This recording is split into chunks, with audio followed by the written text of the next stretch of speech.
Thanks for tuning in to our bonus episode preview. This is just a short sample of this week's exclusive Patreon episode.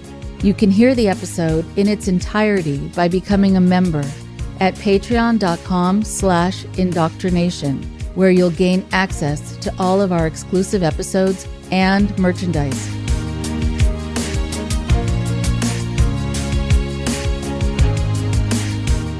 Thank you to our Patreon supporters. It is really, really incredible to have your support throughout these years of the podcast being on the air. And here is part 2 of my conversation with you about cult hopping, something that happens a lot. People will talk about feeling like they have been on kind of a roller coaster. They've gotten involved in so many different groups and relationships that were controlling, and they're kind of wondering, is it me? Is it the group? What's going on here?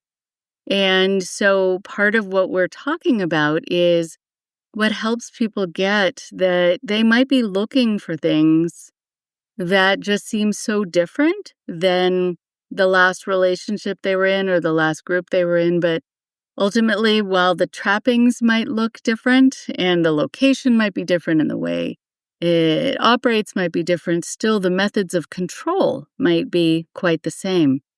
And so it's good to know those so that you can keep yourself safe. So to continue on, and please listen to part 1 if you haven't already done so.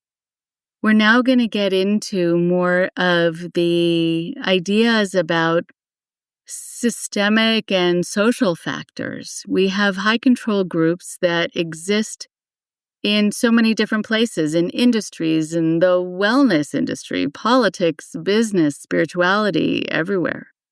And it is really, really crucial to understand that cult isn't just a label for fringe religious groups in robes, so to speak.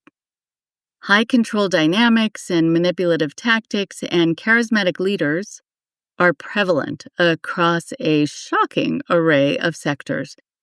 We see them in certain corners of the wellness industry peddling miracle cures, in hyper-partisan political movements, in social kind of pressure and high-pressure sale environments, and certain multi-level marketing structures.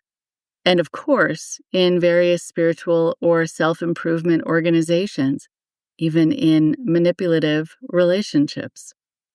And so, we want to be able to notice what we need to notice in order to keep ourselves safe, because the form might be different, but the function, the controlling of thoughts and of behaviors and of relationships remains the same. So we have a cultural pressure and predisposition, I think, towards needing and wanting certainty. It is part of the human condition to want certainty.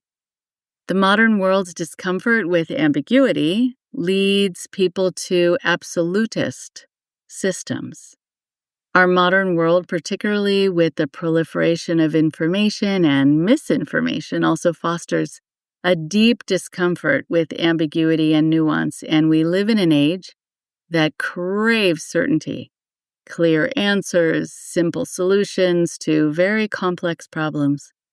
And this cultural pressure creates fertile ground for absolutist systems. And so when people are overwhelmed by complexity, a group that offers the one true path or all the answers becomes incredibly attractive, even if those answers are simplistic or dogmatic or even wrong. Cults and high-control groups thrive on this desire for certainty, presenting themselves as the ultimate solution to life's chaos. And so what we're dealing with is manipulation in disguise. And sometimes there are many different disguises. What we are seeing is that there is a particularly insidious development now in the rise of groups that cloak their manipulative tactics in seemingly positive, progressive, or even therapeutic language.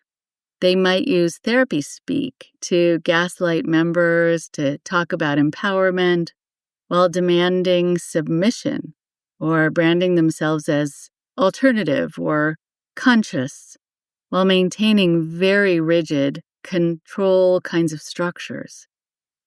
They might co-opt terms like trauma-informed or spiritual awakening to lure in vulnerable individuals, making it incredibly difficult to spot the underlying manipulative dynamics. It's like a wolf's in sheep's clothing, expertly disguised.